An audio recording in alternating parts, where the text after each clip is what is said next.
Good morning. Welcome back to Planet Doug Behind the Scenes for Thursday, December 7th. And I may or may not make a lot of sense this morning because, as often happens to me, it's a real pattern I've noticed.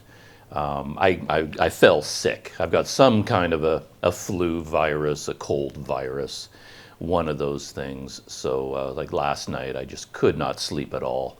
My throat is all shot and yeah, it's kind of weird how one of those little viruses can affect your whole body because like everything is weak. It's like when I lift my arms, they just sort of feel like they're floating. I just have no strength in them. And even walking around, my legs just feel like leaden pillars, attached to my body. It's just, yeah, my whole body is just aching from foot to the top of my head, just, because of this virus, wherever I got it. And I say this often happens to me because it always seems to happen at the worst possible times. And that is usually right before a flight, because today is Thursday, and on Saturday, I'm flying to Medan in Sumatra. And so over the last few days, I've been quite busy with all the arrangements. Funny thing is, I chose to go to Medan and visit, visit sort of northern Sumatra, partially because the way my life is right now, I needed something easy and simple. And it was like the easiest choice for me right now to fly to Medan. And then, yeah. But it ended up being a lot more complicated than I thought for many different reasons. So yeah, quite a few days I've been working out details and doing different things. And I think even if you don't feel stress about a flight, because I don't, I've gone on flights like this so many times. I've even been to Medan before. It's not new to me. I've been to the airport there before, Kuala Namu, and you can actually take a rail link train from the airport. Takes you right downtown to the train station, the city train station in downtown Medan. And if I book a hotel near that train station, it should be a very simple and easy journey. 1 hour, 1 hour, 10 minutes in the air, you land. It's a very new, modern kind of airport, a small one, but everything is fine there. Then you just walk outside the airport, you cross the street, you're in another building, and it's a train platform. And then you can take a train into downtown in Medan. They don't run that often. I've done this trip in the past, and there were times when I just missed the train, and then you end up waiting 1 to 2 hours for the next one. So, the timing is tricky.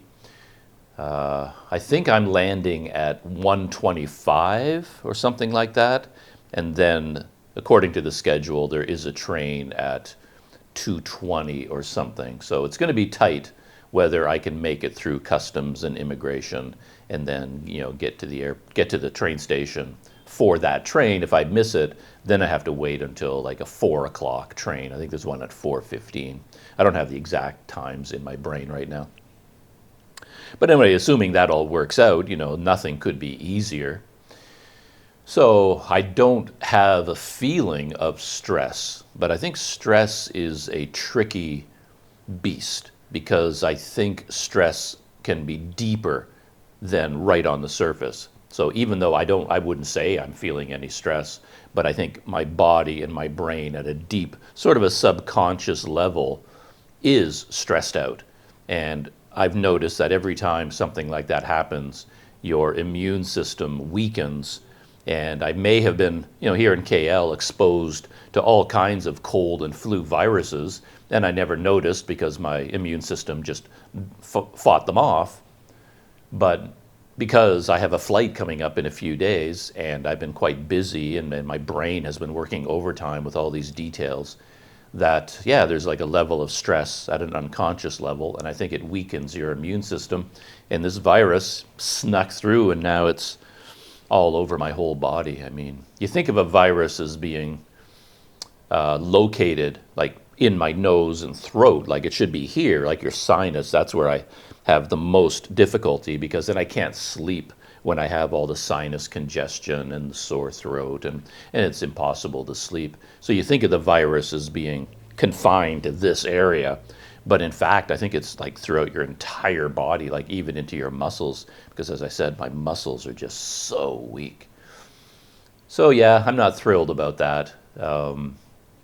Even an easy, simple flight is, it's something difficult to do. It's not an easy thing to do, and it's a bit ironic. Yeah, like I said, picking an easy place to fly to, a short flight, something I'm familiar with, was supposed to remove all these difficulties and make it pleasurable as a flight can be. And then, of course, bam, then I fall sick. So that's, yeah, that's where I am right now. Yeah, headache too. And I still have a bunch of things I need to do, so I have to get out into the city today. Fight through this virus and see how things turn out. I don't have definite plans for this short trip. I assume it's going to be a short trip. One big thing that caused a lot of the stress, I think, is that I decided to apply for the visa on arrival, but the e-visa. This is something new that Indonesia introduced, I think, this year. It's a brand new thing. Like normally a visa on arrival, you get it at the airport, right? You don't have to do anything in advance. You simply book a flight, you land at the airport, and then there will be a window there that says something like visa on arrival, and then all the foreign tourists get in a lineup at that window, and then you pay the 500,000 rupiah for the visa on arrival. They give you a receipt, and then you go into the lineup for immigration, and then they look at your passport, ask you questions, look at the receipt to make sure that you've paid, and then they give you the visa. So what I'm getting at is by paying for the visa on arrival at the ticket window, it doesn't mean you automatically have the visa yet. You don't. That's just paying for it. And then you go into the immigration lineup, and then it's at the discretion of the officer whether they actually give you the 30-day visa or not. I mean, that's always at their discretion. So that's how it normally works, but Indonesia has introduced an e-visa on arrival. And I didn't do that this year because I was taking the ferry to Dumai, and I wasn't sure if the visa on arrival, the e-visa, was even accepted there, because only certain, when they roll out new visas and things like that, only certain airports have the technology to process things or deal with them, and I wasn't sure about Dumai, so I just planned to go to Dumai and get the visa on arrival when I arrived at the dock, and that's what I did. And then when I flew back to Pekanbaru and to Padang, and then each time I just got a visa on arrival at the airport, and everything worked out fine. And I kept seeing online a lot of stories from people talking about difficulty with the e-visa on arrival, that in particular they had trouble paying for it. Anyway, the system wasn't really up and running smoothly yet. There were a lot of glitches in it, so I didn't really want to deal with it until some time had passed, then the system had had time to mature, and they worked out all the kinks. And this time I thought, okay, this time I'll do it.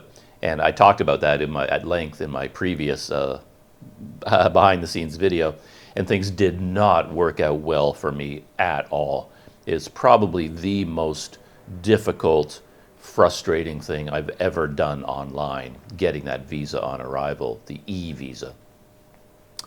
But I was really committed to getting it done, so no matter how many roadblocks I ran into, no matter how many times my application failed and like all kinds of different things went wrong, every attempt, it would be like a new problem. But I just kept working at it and working at it and working at it. It took pretty much half a day. I just sat here in this hotel room, my laptop on my bed and my smartphones at my side, and then I would just do it over and over again. And then eventually, once several attempts, I did get it done. And then they sent me a copy of the e-visa, and I have it on my phone now. So when I arrive in Sumatra at the airport, I don't have to get into the lineup for the visa on arrival window. I can just go right into immigration and then show them that.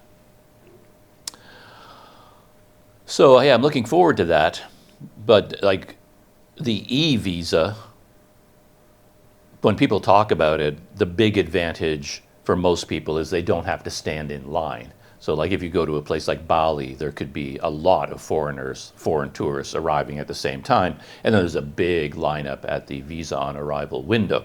And if you get your visa on arrival early, you don't have to stand in line. So that's the advantage.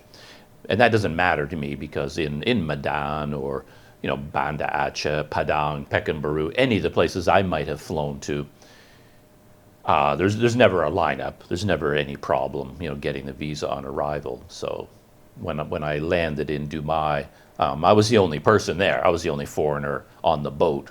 So it was actually they have to go track down the guy who issues, who takes the money for the visa on arrival because the office will be empty. They don't need someone sitting there because they rarely have anyone show up.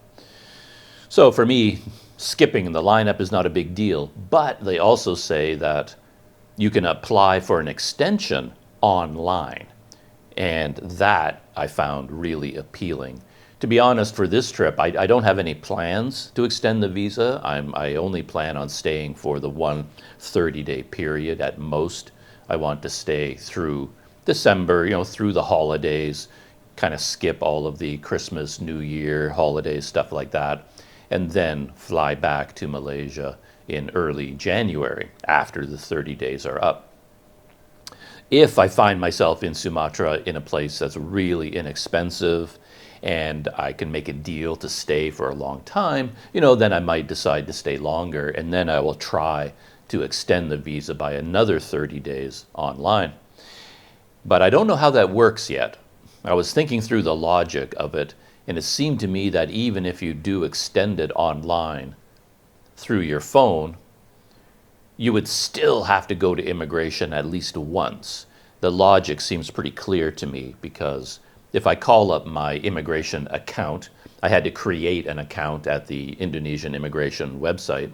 So I have an account now, and I can go into that account and I can see my visa.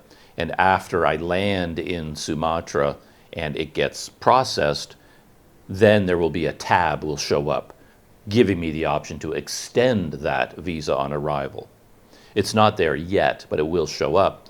And it seems to me that if I can just click on extend 30 days, pay for it, and then I get approval, that doesn't seem to work out because I won't have anything in my passport, right? The initial e-visa, I get it in advance on my phone, but then I still have to go through immigration, and then the guy stamps the official visa in my passport with all the dates on it. It's actually a sticker these days. Gets printed out by the computer and a sticker with all the information. And they put that sticker in your passport, and that's your visa. But then if you extend it online through your phone, and that's all you do, well, there's nothing in your passport. It feels like, okay, you need a stamp of some kind. And I can't see Indonesian immigration being happy with foreigners just going all over Indonesia and having no idea where they are, and then busy extending their visa on arrival by themselves and without going to an immigration office. That doesn't seem quite right to me. But I can't get any information online. I haven't been able to find any anecdotal stories about doing it. The official places, all they say is you can do it online, but then they don't actually talk about what happens exactly, what the stages are. I did see online that most of the people who tried to do it weren't able to pay. Their attempt to extend it online failed at the payment stage. And if you go to some of these websites that give, travel information, and then you go to the comment section, there will be like 50 comments from people saying, yeah, didn't work, wouldn't work. There's no extension tab on my account. I tried to pay, but I was rejected. Mainly stories of failure, but those were a few months ago, so maybe it's working now. So anyway, we shall find out, I guess, how all of that works. And what I'm going to do while I'm there isn't 100% clear to me. I'm thinking about traveling around. I'm not bringing my bicycle, of course. I'm only bringing a backpack. And so I have the option of taking trains, taking buses, hitchhiking, renting a scooter if I can strap my backpack to the back of the scooter. All these options are open to me now. So I'm thinking about, I'm landing in Medan, and I'm thinking about going to Lake Toba and then exploring around Lake Toba because there's areas there I've never been before. And then I was thinking of traveling up the coast to Banda Aceh and then returning from Banda Aceh back to Medan area. And there's another port there called Tanjung Balai. And based on what I've seen online, the Indomal Fast Ferry Company, they now are running ferries out of Tanjung Balai, which is very close to Medan, well, relatively close. So I could come back to Malaysia by boat again, which I would love to be able to do. So that's sort of the idea in my head, doing a loop from Medan, Lake Toba area, then up the coast to Banda Aceh. And that road along the coast, I've actually traveled that road before, but I did it on my bicycle. And I thought it would be interesting to try and do it in some other way now that I have just a backpack. And, covering a lot more distance, of course, because cycling is very slow and very difficult. But who knows? I could land in Medan and some other idea will pop into my head. So I'm just going to make it up as I go, basically.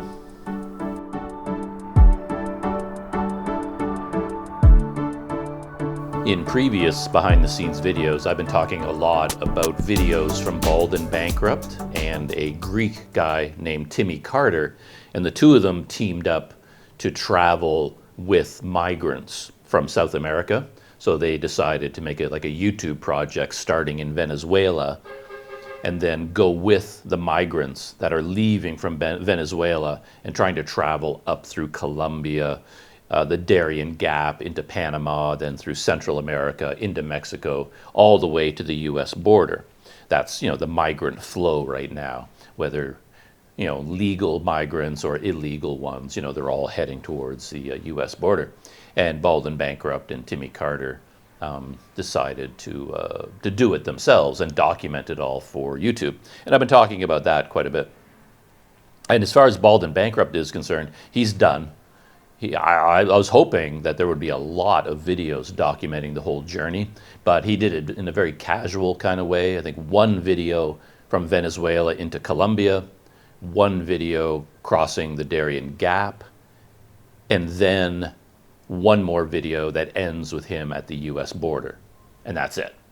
And his Darien Gap video ended with him at the Immigration Detention Center in Panama. So he still had to go through all of Central America. But as far as his video story is concerned, he just skipped all of that. The next video just started with him at the Guatemalan-Mexican border. And he says, as part of his introduction, that he has to cross illegally into Mexico because he traveled illegally all the way through Central America and he never got an entry stamp or an exit stamp or a tourist visa. So he has he's not in any of these countries legally. So he can't go through immigration to get into Mexico. So he crossed the river along with all the other illegal migrants. And I found that really disappointing because, if someone tells me they just traveled the entire length of Central America, passing 5 borders illegally, that's got to be a story, right? So why not document it? So I don't know why he skipped all of that. And then he crossed into Mexico, and then his last video was all about riding. He wanted to ride the trains because a lot of the migrants that have no money and no papers, they can't go down the roads because they get stopped by immigration checkpoints and police checkpoints. So what they do is climb on top of trains and they ride on the roof of freight trains, and there's a series of trains that they catch to bring them all the way from the Guatemalan border all the way to the U.S. border, traveling through Mexico. And Bald wanted to go with them. And he did do that to a certain extent, but I don't think he traveled very far. He rode on one train, and then from that point on, they said, well, that was enough. We got the video we needed for YouTube, and then he didn't continue the rest of the way with the migrants. he and Timmy, I don't know how they got to the US border, because the video just suddenly jumped ahead and there they were at the border, at the border fence. And he didn't say how they got there. I don't know. I have no idea. Yeah, there's a lot of details missing from his videos in general, and I'm not always confident that what he says in his videos really happened. There's a lot of weird logistics in there, a lot of information that doesn't line up, that doesn't match. So I don't know exactly what happened. And then I've been waiting for Timmy Karter's videos because he shows a lot more detail. The ones where he traveled, through the Darien Gap in particular, he showed a lot more detail than Bald did. And his video ended with him and Bald on the official buses. There's like a convoy of 20 plus buses bringing all the illegal migrants from the Darien Gap all the way through Panama to the border with Costa Rica. And Timmy's last video that I saw ended there.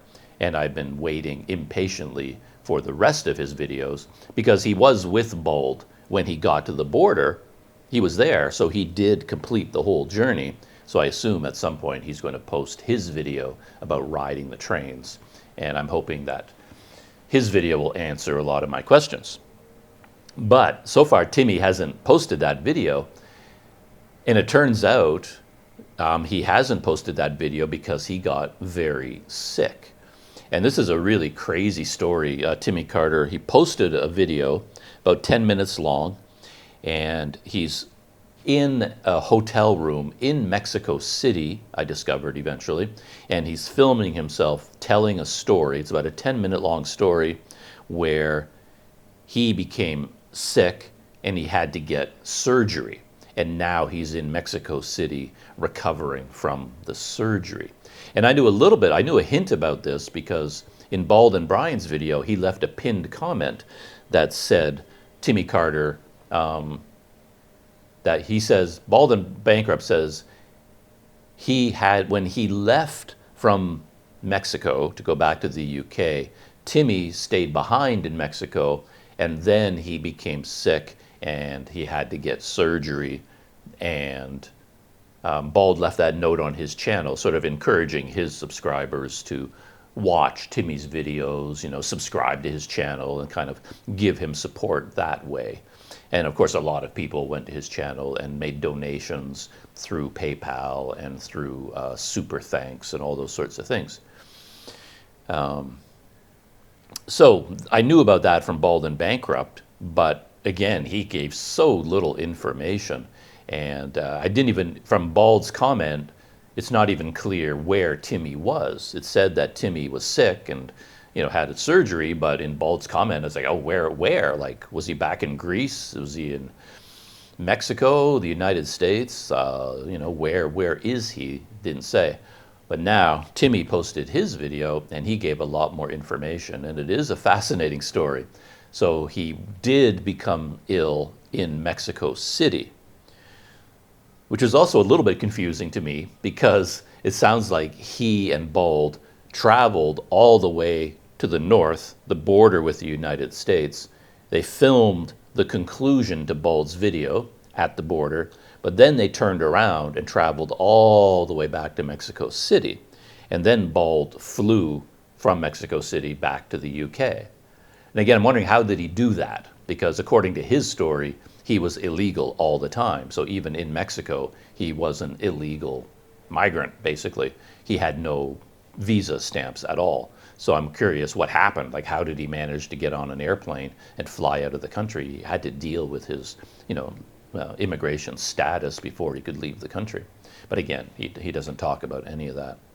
And again, so I guess they couldn't, even though they were at the U.S. border, they couldn't cross the border into the U.S., and their only option was to go all the way back to Mexico City and then fly out from there. And then when they went back to Mexico City, that's when Timmy became really ill.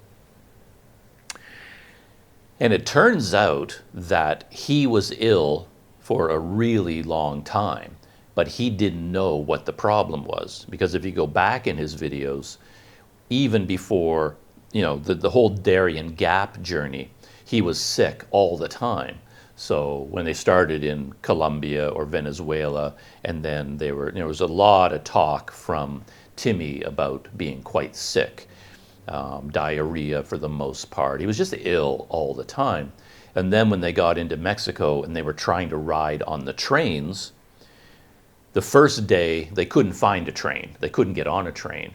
So they spent the night in a really cheap hotel, like a real bargain basement, depressing kind of place. And they spent the night there, and the plan was to go back to the train tracks in the morning. But then during the night, Timmy got very sick, vomiting and pain and diarrhea. He was really, really sick. And then I guess they decided to split up. Bald left him there, which I found really kind of surprising, because they were, traveling together. And here was this poor guy all by himself in this, $5 a night hotel in the middle of nowhere, Mexico, all by himself, vomiting, feverish, in pain, diarrhea. And then Bald kind of went, all right, so yeah, Timmy can't go. He's not feeling well, so we're going to leave him here, and he'll feel better in a few days, and I'm just going to go. And then Bald just left. Luckily, Timmy felt better that day, and he actually joined Bald at the train tracks. And then the two of them got onto a train, and then he completed the journey. So I guess he was well enough to complete the journey. But even on the train, he was sick the whole time. That was a part of the story, that sitting on top of the roof of a train, there's no seats up there, there's no bathrooms up there, and then he had severe diarrhea the whole time. So whenever the train stopped, he'd have to jump down and rush somewhere and deal with that, and then get back on the train again. I don't know whether he's going to show all that in the video, but again, the point is he was sick all that time. And then they came back to Mexico City, and then he really fell ill. So as he describes it, he vomited 17 times in a row, and he was in so much pain. It was like upper abdominal pain, severe pain. He couldn't sit, he couldn't stand, he couldn't lie down. He was in real trouble. And in his video, he has a couple of voicemail messages, like WhatsApp messages, where he was in a room all by himself, and Bald was still there. So he sent him these voicemail messages saying, yeah, I'm in real trouble here. I'm really sick, and I don't know what's going on. And then Bald, of course, came to his room, and then the two of them managed to get hold of a doctor, and a doctor came, and of course they're automatically just thinking this is food poisoning, right? What else could it be? Vomiting, diarrhea. It's just standard, something you ate. Some bacteria got into your system, and now, so the doctor gave him an injection in his butt. I don't know what the injection was. And then, but in the morning, I guess Timmy was feeling a little bit better. The worst of it was, during that night, and then he started to feel a bit better, I guess. And somewhere in there, Bald left again. So I find that kind of interesting. That poor Timmy was in big trouble. He was scared, alone, and really feeling bad. And then Bald just hopped on a flight and flew back to UK and left him there. But I guess maybe there was more going on, because somewhere in the story, two Greek men showed up that Timmy seemed to know, that they were friends of his. And so far, I don't know where they came from. Like, were they in Mexico City? They're living there? Did they fly into the country to take care of him? So when he had his surgery and was going through his recovery from the surgery, he wasn't alone. He did have these two Greek friends with him. So that worked out well. So it turns out that, like after Bald left, and then Timmy was starting to feel a little bit better, but then he had a turn for the worse again. The pain came back, and the vomiting came back, and the diarrhea came back. So then he really had no choice but to go to a hospital. And then when he got to the hospital, I think the diagnosis was like that. It's just one of these things that if you don't know it's really hard to diagnose. But I mean, if you're a doctor and you're familiar with symptoms of these things, you just know instantly what it was. And then when they examined Timmy and heard about what his symptoms were, it's like, oh yeah, gallstones. And I don't know if I knew anything about this. I'm sure in my life I've been around somebody who had gallstones and underwent an operation either to remove the gallstones or remove the gallbladder entirely. I'm sure I've read up on it in the past, but when I was watching Timmy's video, my brain was kind of blank. I didn't know anything about it. It's like, oh, gallstones. So what exactly is going on here? So then I did a deep dive on the internet. I started reading all these articles about gallstones, the gallbladder, what it does, why it's important, and then all the articles about the various types of treatment for gallstones and the gallbladder removal. But basically, the gallbladder is almost like a sac. It's an empty, small organ at the bottom of the liver, and the liver produces bile, the liquid bile, and the bile collects in the gallbladder and gets stronger in there, and then it is released into the small intestine to help digest food, in particular digesting fatty food. And that is the function of bile. And the liver makes the bile, but the gallbladder stores it and then releases it when it's needed. But apparently there are certain people in the world, maybe genetic reasons. Timmy, I think, was leaning more towards it had a lot to do with diet. He blames this whole thing on his lifestyle. His video is called Travel Vlogging Cost Me an Organ. So what he's getting at is that being a YouTube travel vlogger, he says he doesn't have a lot of money, he lives very cheaply, and he didn't really have a good diet, that he was eating a lot of just fatty foods, foods that aren't good for him, not healthy foods. So he's saying because he's traveling around the world all the time, going to all these countries, eating a lot of bad food, that is what produced the gallstones inside the gallbladder. But I don't know if that's actually true. I don't know if there's a established fact about why someone gets gallstones and someone else doesn't. But apparently he had gallstones forming in his gallbladder for a long time. And I guess these take a long time to form, and his gallbladder was like filled with them, and big ones. And when that happens, it produces a tremendous amount of pain, and that pain causes all the vomiting. And apparently his gallbladder was in an advanced stage of emergency, because he says he had to get 2 surgeries.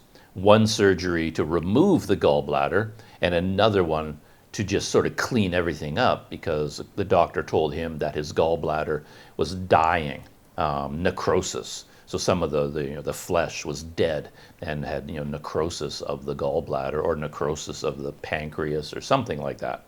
So he had to get 2 surgeries, and there was no option to do anything else. It was so advanced that they couldn't try to dissolve the gallstones or deal with them that way. The only thing they could do was remove the whole gallbladder. And apparently, according to what I've read, it's a relatively routine surgery. It's not, it's going to change your life a little bit, but it's not going to have a huge impact. All it means is the bile, instead of being stored in the gallbladder, is just going to be dripping continuously from the liver into the small intestine. It's not going to be stored and then released when it's needed. There's just going to be a constant flow. And then that, to deal with that, maybe you have to reduce the amount of fat in your diet, things like that. So a lot of people get this surgery, like to remove the gallbladder. And in his case, they removed the gallbladder. And I guess there's 2 different ways you can do the surgery. One would be just like general open surgery, where you just cut open the abdomen and then just open up the cavity and then go in there and cut out the gallbladder. But the other way to do it, they call it, I think they call it keyhole surgery. Yeah, keyhole surgery. And then they actually make at least three incisions, very small incisions, one near your belly button, one on the side, and one somewhere else. And they can insert surgical instruments through one of the holes, and then they use another one to insert a tube, and they push carbon dioxide into your abdominal cavity, which kind of expands everything, so like a big balloon, and that makes it easier for the surgeon to isolate the gallbladder and see what he's doing.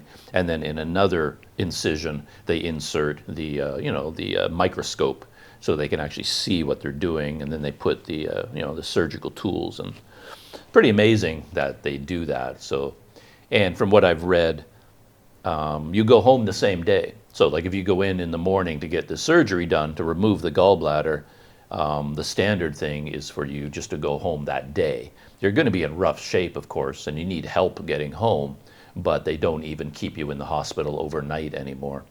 In his case, he might have stayed overnight because he said he had 2 surgeries. But again, he didn't, he's a little bit like Bald. He does not give a lot of information, which I find so frustrating. He gives more than Bald does, but still, very, very little. I always want more. I want the whole picture. I wanted to know everything that happened. So yeah, that's what happened to him. And then as part of this story, which is quite interesting, what the truth is about this story, I don't really know, but he says the surgery cost 17,000 grand. Like, he didn't say dollars, but I assume he meant US dollars. He said the bill for the surgery was $17,000, and his insurance company, he has travel insurance, his insurance company so far is refusing to cover it. And in his video, Timmy really criticizes this insurance company. Like, he really puts them on blast, as they say. And he put the logo and the name of the insurance company. He says that he direct messaged them. He tried to call them, sent them, he really tried hard to get in touch with this insurance company, but they never replied. And then he had no choice but just to go in for the surgery. And now the surgery was over, and he was handed a bill for $17,000.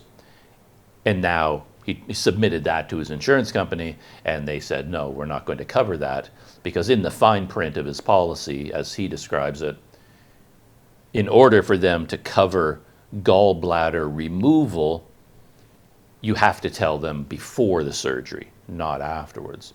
And I did a little bit of research into this, and what I saw online, it turns out that getting your gallbladder removed in Mexico is actually a fairly common part of medical tourism, so that Americans or people from all around the world will fly into Mexico and have gallbladder removal surgery there, because it's a lot cheaper than it is in their home country.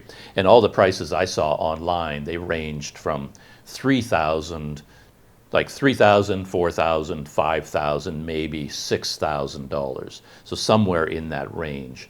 But kind of $3,000, $4,000, $5,000. That seems to be the going rate for gallbladder removal, which makes me wonder why Timmy's bill is 3 times or 4 times higher than that.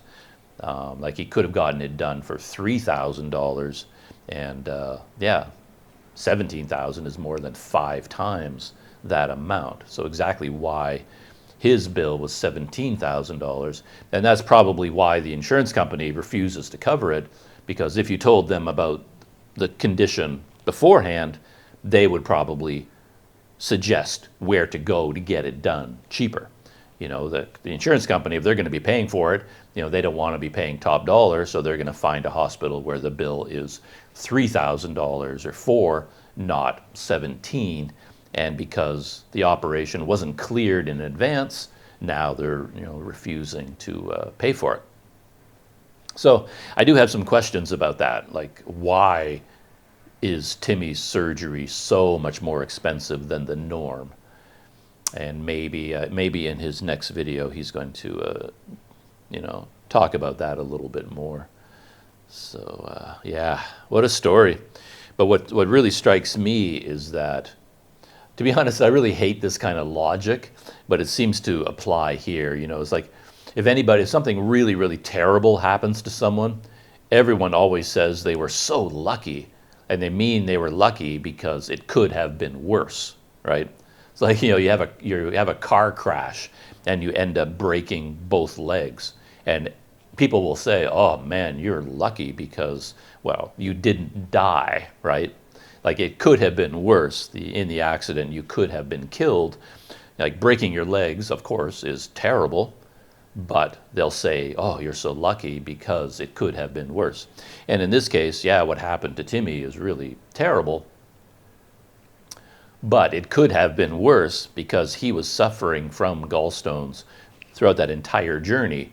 And whatever happened in the Darien Gap, because I have questions about their videos from the Darien Gap, like Timmy said they were in the jungle for 6 days, and yet when I watch his video, it looks more like 3 days. The numbers and the details don't really line up in their videos. But he really was in the middle of the Darien Gap at some point. And if he fell seriously ill because of the gallstones in the middle of the Darien Gap, that would have been far more serious. Like in his case, he was lucky in that he managed to, suffering from gallstones, but he completed the whole journey, and the emergency didn't arise until he went back to Mexico City. And then vomiting 17 times, extreme pain, inability to even get out of bed. Can you imagine if all of that happened when he was in the Darien Gap, like in the jungle? Yeah, that would have been bad news. So you can say that the timing was kind of lucky for him. Anyway, that's the story of Timmy Karter. I'm looking forward to his next video because I want to see, the whole story from his point of view now.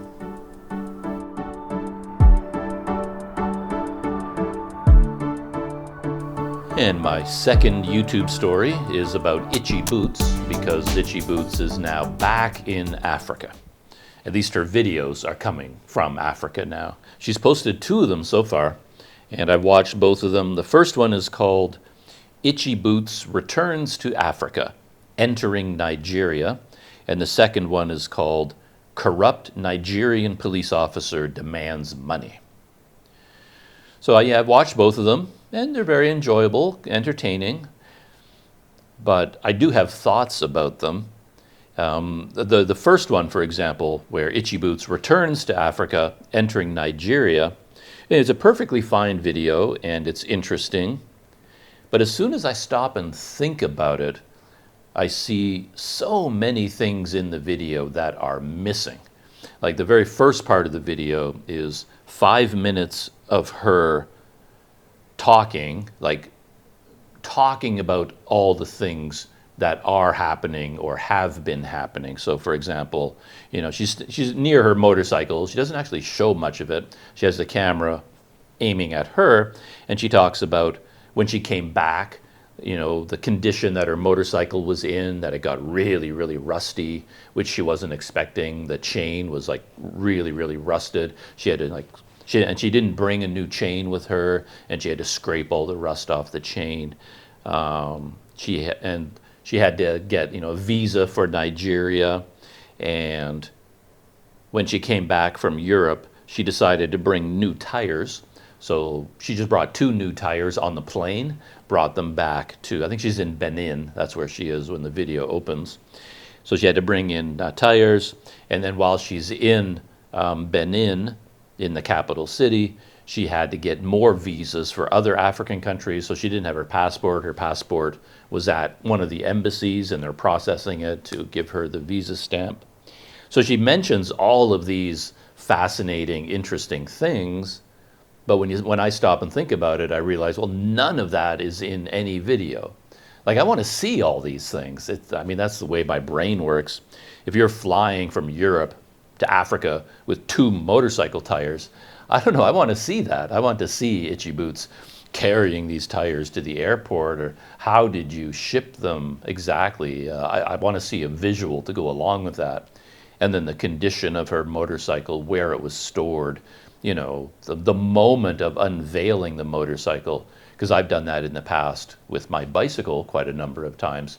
You leave it in storage somewhere and you do your best to cover it up and grease all the components and everything, but then the moment you are reunited with your bicycle and you lift off the covers, it's like, oh, you know, what kind of condition is it in, you know? And it's like, oh man, it's either in good condition or the whole bike has fallen to pieces. And I wanted that moment for her, you know. It must have been very dramatic, taking the cover off the motorcycle and then, ooh, you know, looking at that chain like rusted solid. And then her cleaning the chain and oiling everything and doing the maintenance. I kind of wanted to see all of that. And then going to the embassy to apply for other visas for other African countries. I want her to take along a camera and show at least a little bit of that. But yeah, she didn't, which I find disappointing, because I want to see all of these things. But I guess she's a lot smarter than I am, because she knows how long it takes to make videos and then upload them. So she, I'm sure, just made a logical decision that, well, I don't have enough time. Like I don't have enough time to, you know, document everything I'm doing. I have to pick and choose what to make videos about, and she picks those experiences that will appeal to a wider audience. So people want to see her riding the motorcycle. So everything leading up to that point, she skips entirely. Doesn't bother to record it in any way. And then the video starts officially. She's on the motorcycle and riding out into the African countryside. And yeah, I guess it has to be that way, because you just don't have enough time. A normal person doesn't have enough time to document everything. And of course, I run into that problem all the time, because my instinct is to document everything, but then you end up with such a backlog of video that, you know, it can take you 2 months of just sitting down and editing all that video, because you can't keep up with it in real time and continue traveling. You just can't do it. And I keep making the mistake of filming too much. She's a lot smarter than I am. Another thing that jumped out at me, though, is Nigeria has a reputation for being a tough country, right? It's kind of famous for corruption, for insecurity from a military point of view, separatist groups, terrorist groups, whatever is going on. There's a lot of oil in Nigeria, and that can lead to a lot of crazy things going on. And as Itchy Boots hints, she knows about a lot of this. Nigeria was the one country she was quite nervous about. And you hear a lot of stories about checkpoints, that when you're going down the road, it's just like soldiers. Every kilometer, there's another checkpoint, checkpoint, checkpoint. And then you can get in trouble at any one of those checkpoints. You know, people asking for money, bribery, corruption. So, yeah, Nigeria is a challenging place. And yet, Itchy Boots kind of treated it like it was a walk in the park. And I was thinking about, if Bald and Bankrupt was doing the same video, how different it would be.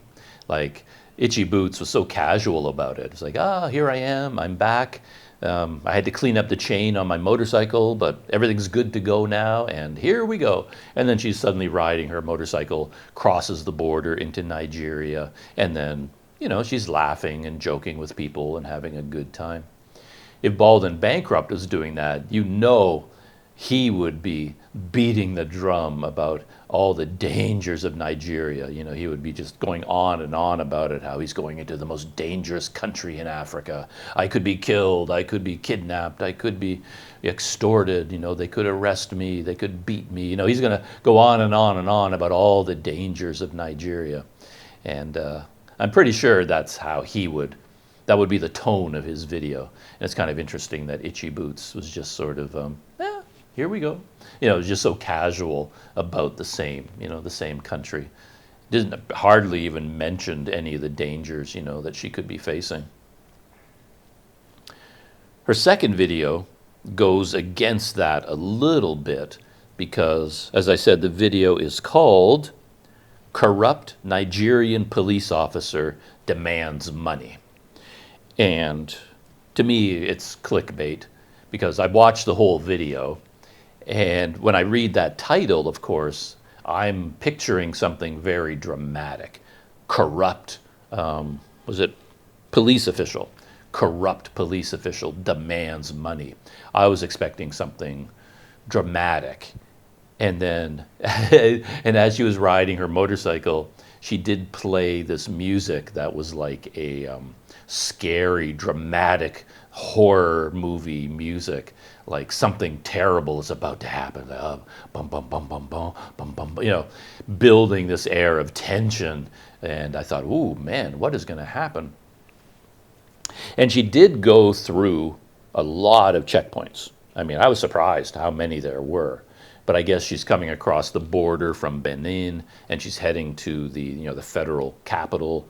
Abuja kind of sits in the middle of Nigeria, and soldiers were just every kilometer along that road sometimes, and they put these big pieces of wood across the road, and then cars and motorcycles have to zigzag through, and then the military, the soldiers or the police, whatever they are, wave down people and talk to them. And yeah, she went through, I don't know how many, maybe dozens of these, and it got to the point where she just started ignoring them, which I thought was kind of funny, because every time, they would wave her down, but then, she lifts up her visor, and everybody's like, oh, white woman, motorcycle, and they all want to talk to her, ask her questions about where she's going, where she's from. They look at all the cameras and the GPS device on her motorcycle, and it's a sort of a long conversation. It's a big, it's a fun thing for these police or soldiers to have someone like Itchy Boots show up on a motorcycle. It's like, whoa, it's kind of a fun thing for them, so they want to chat for a while. And then they always just let her go. Everybody was smiling and happy and joking with her. And then they would eventually say, yeah, go on. But then she realized that they have no ability to stop her, right? They're on foot, and they're just standing there with sticks.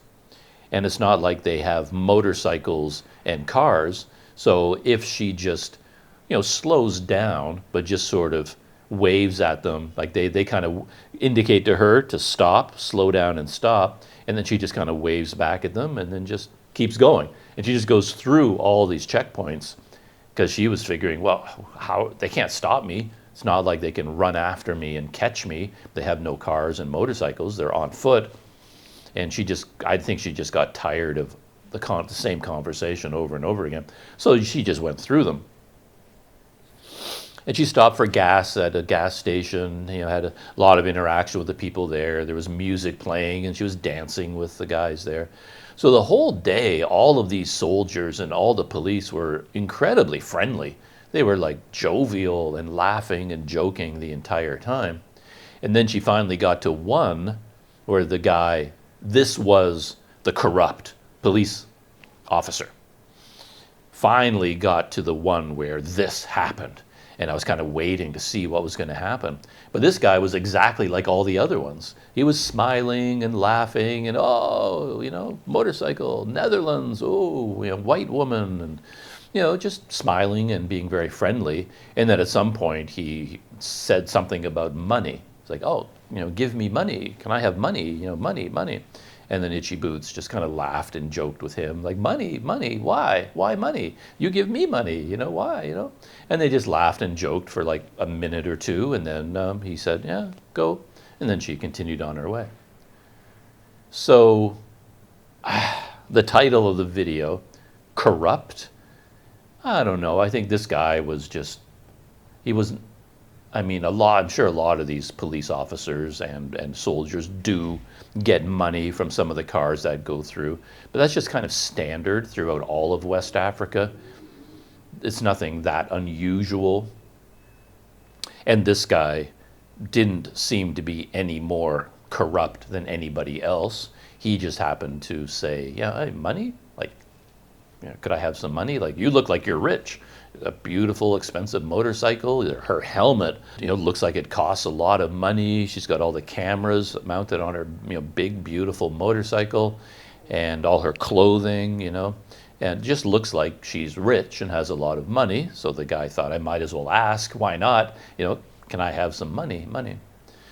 So anyway, what I'm saying is that whole situation does not rise to the level of corrupt Nigerian police officer demands money. For one thing, another thing, he didn't demand anything. He just sort of asked for it. So to me, that video title does a disservice to Nigeria. It feeds into this stereotype or this image that we have of Nigeria being an extremely corrupt country. And yet, based on what I saw in her video, it was a breeze. I mean, nothing really happened. It's a bit annoying to have to stop at another military checkpoint every kilometer and have the same conversation about who you are and where you're going and laughing and joking. She wants to cover some ground. She's got things to do, and it's just annoying to waste all that time. But yeah, these guys were super friendly and smiling and jovial, and even the one guy who even mentioned money, he did it in a very easygoing and friendly way. And she barely had to push back at all. All she had to say was like, joke. It's like, money? Why? And she would laugh, gave her itchy boots laugh. And then that's it. That was the entire encounter. And then she was allowed to go on her way. And I guess I react strongly to this sort of thing because I have had my own experiences there. Back in whatever year it was, 2000, 2001, I went on a trip to Guinea in West Africa on my bicycle. And at that time, I could write a dozen titles like this. Corrupt Guinean official demands money. Corrupt Guinean soldier demands money. I ran into that situation all the time. So I know what it looks like for real. There was so much corruption in Guinea, and I ran into so many checkpoints, and they were physical and real. So when I'd be there, being held at a checkpoint, and they might be men with machetes sort of threatening me with the machetes and demanding money. And then like a local car would come up, or like one of the vans that goes from city to city, full of the local people, and the soldiers would demand that everybody get out of the car, and they would march the passengers of the car into the forest, like into the trees at the side of the road. They would scream at them and shout at them, demanding money until they gave up money. So, I mean, I saw that a lot in Guinea. So when I see a title like, corrupt official demands money, that's what I'm thinking of. That must be what she ran into. But she didn't encounter anything like that in any of the countries in West Africa, and nothing like that happened in Nigeria either. There was a time too when I was in Guinea, and I was down near the border with Liberia and Sierra Leone, and the military wouldn't let me ride my bike. They said, no, it's way too dangerous. We've got the guerrilla groups coming across the border. We're not going to let you go. So they forced me to take a local van, like a normal, transportation. And then they put my bike up on the roof of the van, and then they had like soldiers up on the top, and then I got a seat inside, and then we went along.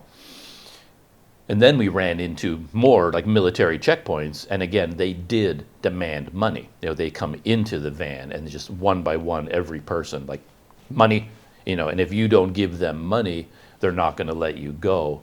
And I had this thing going on in Guinea where I didn't ever give money. Like, every time I encountered one of these military checkpoints, I stood my ground, and I never gave anyone any money. I just waited them out, basically.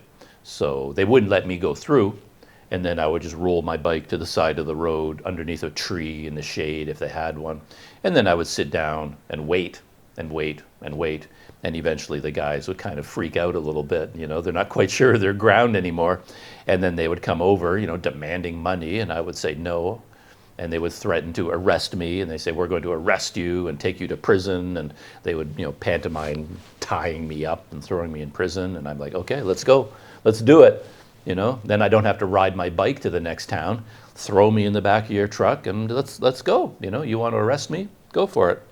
And so I would refuse to cooperate, and eventually they would get so annoyed with me. There's, all right, get out of here. And they would they usually have like a rope across the road, and they would lower the rope, and they would let me go through until I got to the next barrier, and we went through it all over again. But on this occasion, because I was inside the van with all these local people, all the local people had no choice. They gave money to all the soldiers that came onto the van, and then when they got to me, I just said no. I'm not going to give you any money. And then they held the van, and they just said, okay, then you're not going anywhere. And they would just not allow that van to proceed. And eventually all the other passengers in the van ganged up on me, and they said, come on, we got places to go. Just give them money, and then they'll let us go. So I bowed to their wishes at that point. And I can't remember how we figured out how much I was supposed to give them. They even had this system in Guinea where the police and the soldiers even had a blank pad of paper. It looked like an official police form, but it just had a space where you could write something down, the date, an infraction, and then the amount of a fine at the bottom. And it was completely blank, and they could just make up anything they wanted. So they would, for me, they might write down, no permit for the bicycle, and that's a fine of $20. And here you are. And they treat it like it's an official ticket, but they just make up any infraction they want on the spot and write it out, and then they invent a fine on the spot. And if you pay them, they actually give you this receipt, which is kind of funny. I've told the story before where I was actually in vehicles with people that worked for NGOs, and they would go through one of these checkpoints, and then the corrupt police officer would fine them for not having a fire extinguisher. It's a safety hazard. Like, oh, this is a safety violation. You're supposed to have a fire extinguisher in your vehicle. And they fine them for that. And then so the NGO guy goes and buys a fire extinguisher, puts it in the vehicle, and then, then he's coming back on that same road, and they stop him, and now they fine him because he has a fire extinguisher, because, it's dangerous, it could explode, it's a safety hazard. You can't have a fire extinguisher, it looks like a bomb or something. So then they fine them for having a fire extinguisher. So you just can't win. So, and yeah, they got, as I said, they got physical. They would beat people, they would threaten with weapons, they got very angry, they would scream and they would shout, push people around, beat them. And so that's what I thought was going to happen to Itchy Boots in Nigeria, but nothing like that happened at all. So yeah. I guess, because of that video title, lots more people are going to click on the video because of the title. And I can kind of see it because, like, even this video, nothing really happened. As she said herself, when she got to her destination, her hotel for the night, she didn't stop anywhere. She got on the motorcycle in the morning, rode all day, and got to the hotel. And some things happened, checkpoints. There was one place where there was a big truck accident, and there's a big backup of traffic waiting for them to clear the vehicles off the road. That was incredibly dramatic. Some very rough roads. Mud she had to navigate, some very dangerous situations. So all these things happened, but what if you're not going to call this video corrupt police demand money, what else are you going to call it? Like, I rode my bicycle for 8 hours in Nigeria, or like, it's really hard to give these videos a title that describes the whole day when all you did was ride your motorbike from A to B. You could say, oh, I rode my motorbike from this city to that city, covering 500 kilometers. But of course, nobody's going to click on that video because it sounds really boring. So you have to come up with something, a catchy hook. And then I guess she would look back over the whole day, like what happened on this day. Well, checkpoints, I had to go through like 20 checkpoints. Is that a fun title? Nah, not really. You know, there was this big traffic jam because of the big accident. How do you put that into a video title? And eventually she just settled on corrupt police demand money. And it's not a very accurate title, but if you don't choose that title, what other title is available, you know? Yeah, I find that interesting to think about.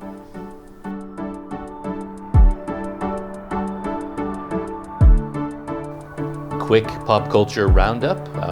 I watched a movie over the last couple of days, which I enjoyed quite a bit. I was surprised. I'd seen clips from the movie on YouTube Shorts. You know how YouTube Shorts always has these little scenes from TV shows and movies? Drives me crazy because I'll watch the scene and I think, oh, wow, that's interesting. But then they never say what movie it's from, right? They just show the scene, and then you have to scan all the comments, hoping that somebody will actually tell you what movie it's from. And I found out that these scenes were from a Guy Ritchie movie from 2019. Yeah, 2019, called The Gentleman. And I thought, oh, okay, I enjoy those scenes enough. I'm going to track it down and watch this movie. And I ended up enjoying it quite a bit. Guy Ritchie, of course, he's famous for the movies Lock, Stock, and Two Smoking Barrels and Snatch. I think those are his two. His reputation was built on those two movies. And this one, The Gentleman, is pretty much in the same vein as those two. It's sort of the story of a wholesale marijuana grower in the UK, and played by Matthew McConaughey. And so he's kind of, you know, he's a gangster. He's a drug dealer, basically, but yet he's kind of a civilized gangster. And the whole plot of the movie is based on him deciding to retire. He's got enough money. He kind of wants to join the English aristocracy. So he wants basically to get out of the business, sell his marijuana wholesaling operation, just sell it as a package, get hundreds of millions of dollars, and then he's going to retire, buy himself one of the big English castles, and then settle in and become an English lord, you know, live the life of an English lord. But of course, as soon as he sends out feelers that he's interested in retiring, everybody thinks he's gone soft. And then all the other gangsters, drug dealers, people like that, suddenly think he's weak. And then he finds himself in the middle of all this action, people scheming against him, and betrayals, and a lot of gunfighting and things going on. So that's the basic idea of the movie. And it's really well done. I enjoyed it immensely. It's the kind of movie I could sit down and watch it again right now, because the scenes are so much fun. And all the actors are just chewing up the scenery. You know, the cast list: Matthew McConaughey, Charlie Hunnam, Henry Golding, Michelle Dockery, Jeremy Strong, Eddie Marsan, Colin Farrell, and Hugh Grant. And every one of those guys, it's like Guy Ritchie said to them as a, you know, direction how to act. Like, chew up the scenery, like, go big. So every one of these guys goes big, and they're each different in their own way. They go big in a different way. And yeah, I just got a huge kick out of it. I enjoyed it quite a bit. For someone else to enjoy this movie, of course, you have to understand that it's like Snatch or Lock, Stock, and Two Smoking Barrels. A lot of violence, a lot of guns, a lot of fighting. You know, a little bit of blood, that sort of thing. So if that's not your kind of movie, if that's not your style of entertainment, it's not for you. But if you do enjoy that kind of thing, it's a lot of fun. I really enjoyed it quite a bit.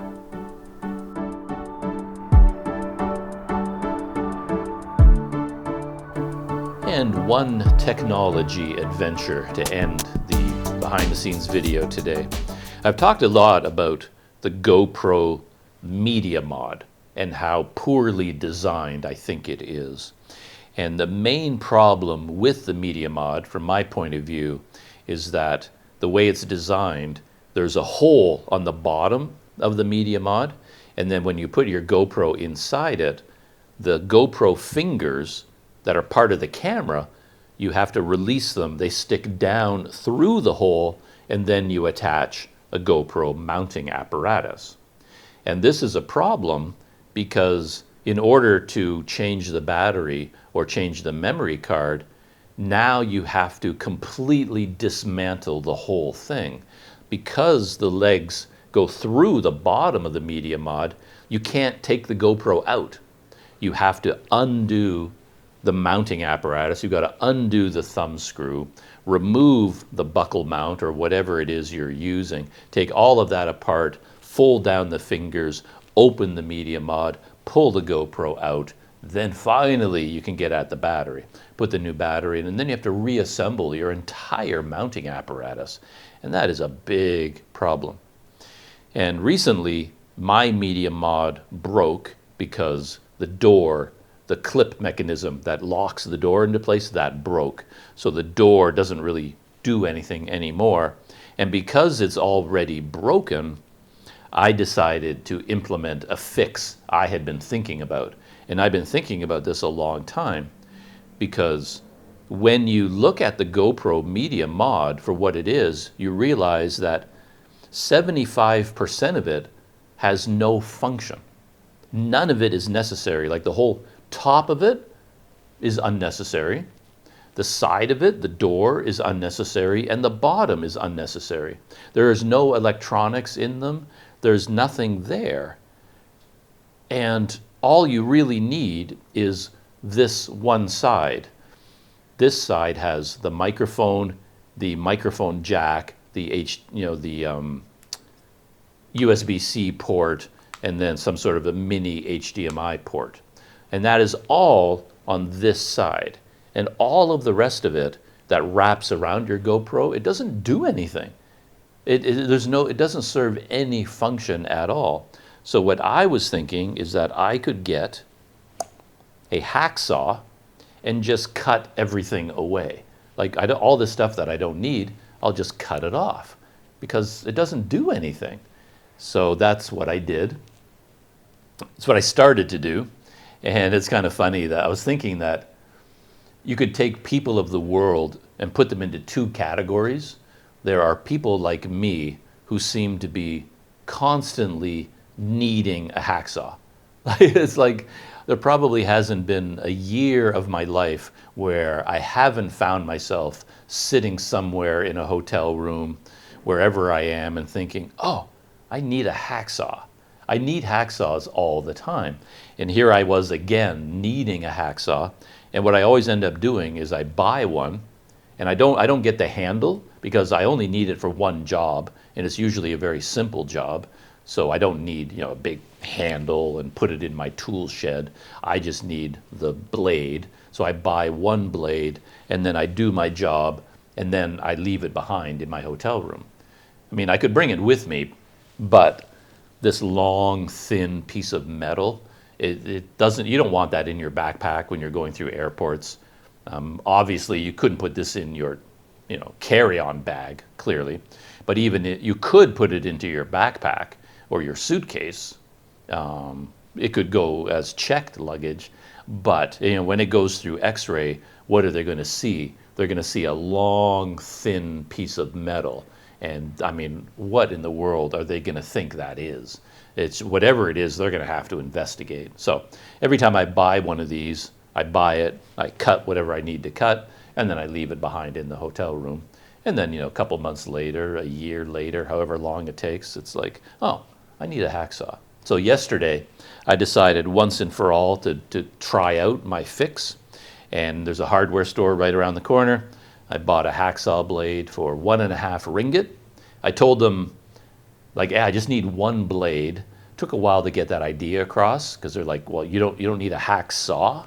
You don't need the handle, the mounting apparatus. And I'm like, no, I just need the blade. And they're like, well, which one? Like, what size? What type of teeth? Like, what do you need? And again, I'm saying it doesn't matter. The cheapest one you have. And they're like, what's going on with this guy? Is he a lunatic? But anyway, I finally convinced them that I just need one hacksaw blade, the cheapest one you have. And I bought this for 1.5 ringgit. And yesterday, over a cup of coffee, I cut off the bottom of the media mod. I've only cut the bottom off because I'm going to do it maybe a little bit at a time. Like I want to test that out, see how it works, and then it, maybe I'll leave the rest of it on, because by cutting the bottom, now the feet are no longer locked in position. I'll show you what I mean. Like I said, right now it's locked. The GoPro can't come out, but because I cut away the bottom, watch this. Ba-ba. The GoPro slides right out because there's no longer a barrier here. So now I can put my GoPro into the media mod just by sliding it into there like normal. And now if I want to take the GoPro out to change the battery, I don't have to undo the thumb screw. I just slide off the media mod because I cut through the bottom. I thought that was very clever. But of course, with a fix like this, so many things can go wrong. It's very difficult to anticipate what is going to happen. You think it through, and it's like, yeah, I think that'll work.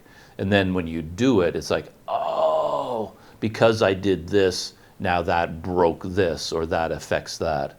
But so far, there's no real side effects to it at all.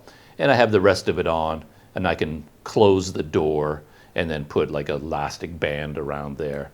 But now, in order for me to change the battery, I don't have to undo the mounting apparatus. Just pulls right off. Slide the media mod on, slide it off. So that was my technology adventure from yesterday. But to be honest, I don't even know if I'm going to use this very much, because since my media mod broke, since the door broke, I gone back to the GoPro mic adapter with an Ulanzi cage, and that has worked out really, really well. I'm kind of enjoying using that, so I'll probably continue to use that for a while. But now I do have the option of using the media mod again. So, or maybe I'll take it, get out my hacksaw, just cut off everything else. Just cut off the top, cut off the entire bottom. I'll just cut it off, and then I'll be left with basically a mic adapter, and I can just stick it on the side of the GoPro. We'll see. I keep waiting for GoPro to release the new version of the media mod, because what they really need to do is, instead of having a hole in the bottom, what they need to do is have it solid with GoPro fingers on the bottom of the media mod. And it would even be better if the door was on the other side, and then all you need to do is open the door, pull out the battery, put the battery back in, close the door. But the way it's designed, it can't really do that. Yeah, it's a very poor design. But anyway, we'll see if GoPro ever fixes it or not.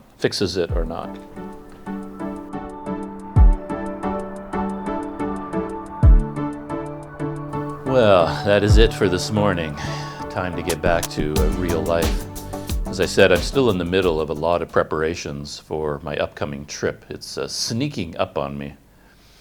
Yeah, I've got to go out into the city and then get a few things taken care of. And I'm also converting my lifestyle. When I was in Sumatra recently, I either had a bicycle or a scooter, and my luggage was designed for that. And now I've stored my bicycle here in KL, and I have my backpack again. And I haven't packed it up yet. So I've got all the stuff I want to bring with me. I've been slowly organizing everything and weighing everything, seeing what I can afford to carry and what I can't with my with my poor, weak, falling apart body.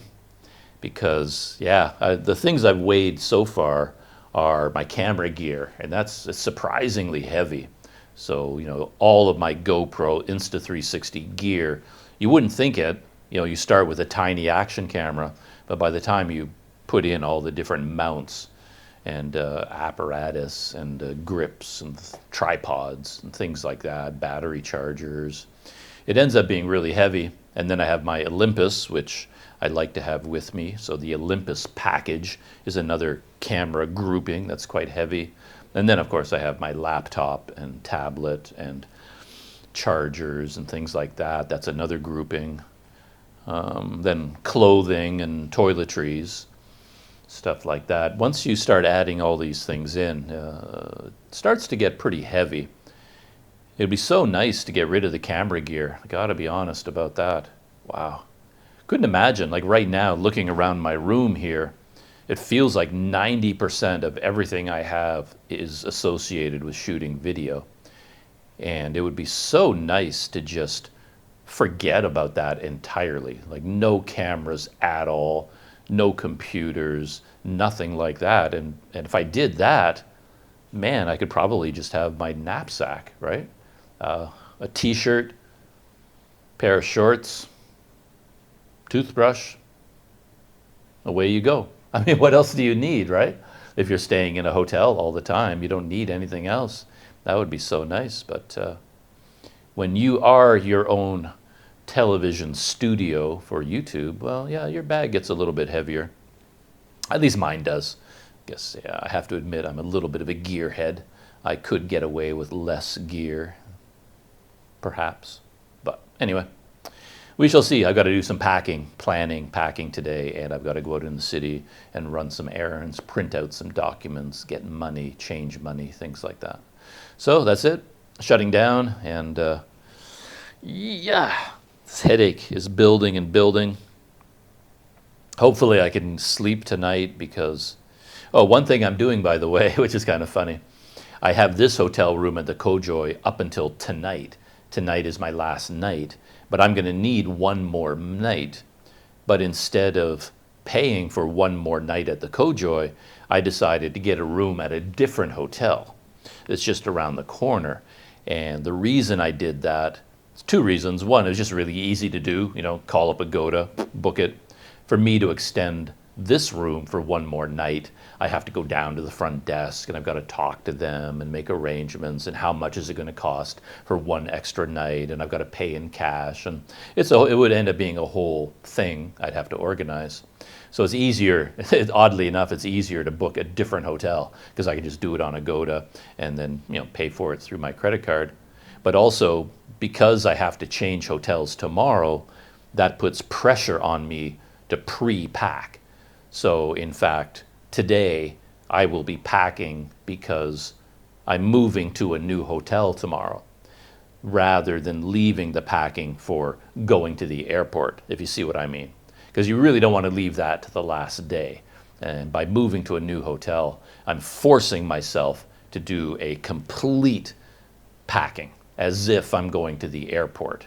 And then I can get that done, spend one night there, and then in the morning I wake up and go to the airport. I'm already fully organized and packed. So it just, yeah, it kind of forces me to do things earlier rather than leaving it to the last minute, you know, and being lazy. So yeah. So today I'm going to be packing, organizing, and then tomorrow morning moving to a different hotel, and then the morning after that to the airport. Yeah, crazy. All right, that's it. Shutting down. I'll see you in the next video.